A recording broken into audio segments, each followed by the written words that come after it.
Welcome back to the channel where stories don't just entertain you, they shake something deep inside. This is the place where pride gets tested, humility gets rewarded, and real power is revealed in the most unexpected ways. If you enjoy stories that stay with you long after the video ends, make sure you like, subscribe, and stay till the very last second, because today's ending flips everything you think you know about success. The road was long, quiet, and almost forgotten by time. Rain had just begun to fall, tapping softly against cracked asphalt like a slow heartbeat. This highway didn't lead to anything important anymore, at least not to people who measured life in money and speed. At the end of it sat a small town most GPS systems barely recognized, one traffic light, one diner, and one old garage with a rusted sign that read Riley's Garage. Inside that garage, Riley Carter stood under a lifted truck, oil smudged on her cheek, hands black with grease. She was in her early 30s, strong in the way only people who work with their hands every day become. This garage wasn't just her livelihood, it was her inheritance, her promise, her past. Her father had built it with borrowed tools and borrowed hope, and when he passed, everyone told her to sell it. Mechanics were men's work, they said. Small towns were dying, they said. Riley stayed anyway. She didn't need applause. Engines spoke louder than opinions. When something broke, she fixed it.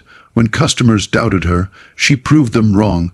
And when days were slow, she still opened the garage every morning because dignity mattered more than profit. That morning felt like any other, until the sound of luxury engines shattered the silence. 3 black vehicles rolled into the gravel lot, water spraying outward as tires stopped sharply. Doors opened in synchronized precision.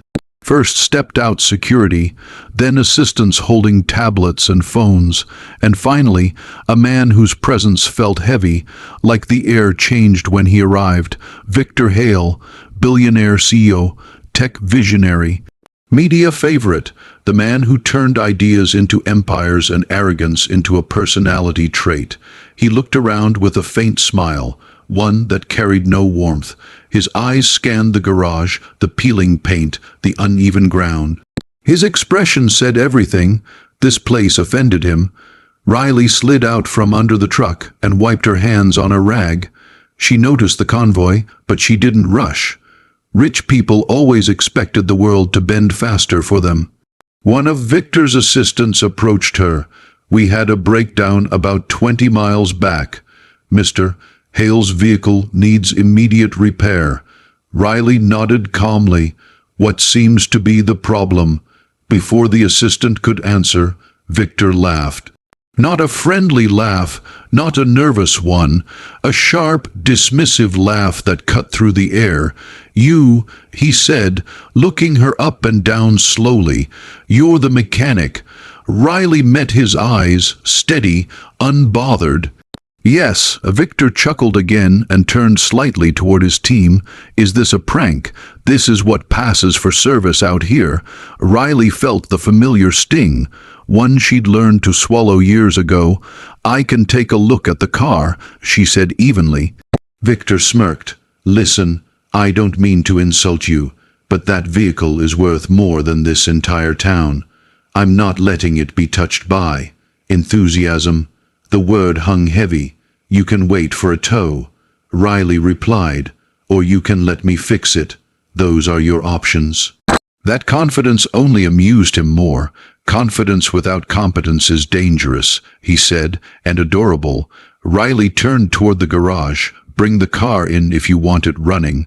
Victor hesitated, annoyed. His assistant leaned closer. "Sir, we're hours from the city.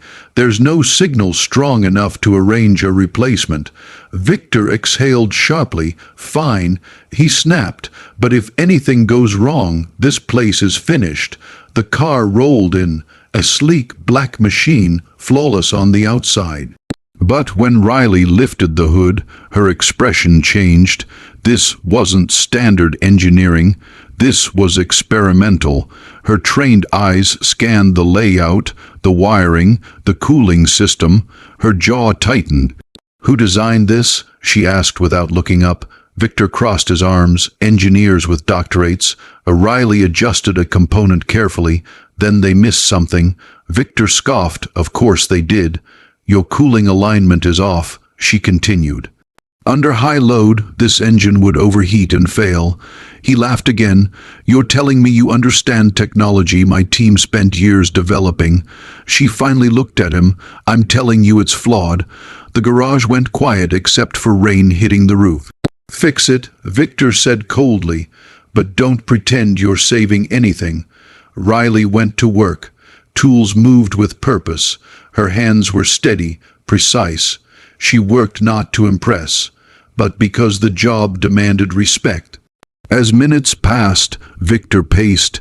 He whispered comments, filmed short clips on his phone, mocking the garage, the town, the mechanic who thought she knew better. Then suddenly, sparks, the engine shuddered. Smoke rose. Victor stepped back. "What did you do?" Riley didn't panic. She shut the system down and adjusted a critical component. I stopped it from destroying itself. She closed the hood, started. The engine roared to life. Smoother, quieter, stronger, Victor froze. He took the car out for a test drive. When he returned, there was no laughter, no smirk. "It runs better," he admitted quietly. Riley held out her hand. "That'll be 200. He stared at her. "Do you know who I am? Do you know how engines work?" She replied. He paid, left without another word, but the story didn't end there. 3 days later, helicopters circled the town. News vans followed. The same man returned, but different. No entourage, no arrogance. Victor walked into Riley's garage alone. "I owe you an apology," he said. She waited. "I laughed at you," he continued, "and you saved my company." He offered her a partnership. Money beyond imagination. Riley read it, closed it. "I'll consult," she said, "but I'm staying." Weeks later, headlines broke. The billionaire CEO credited a small town mechanic for preventing a disaster. And the world learned a lesson. Arrogance is loud, competence is quiet, and respect is earned. If this story moved you, share it. Subscribe, and remember, never underestimate someone just because they don't look like success.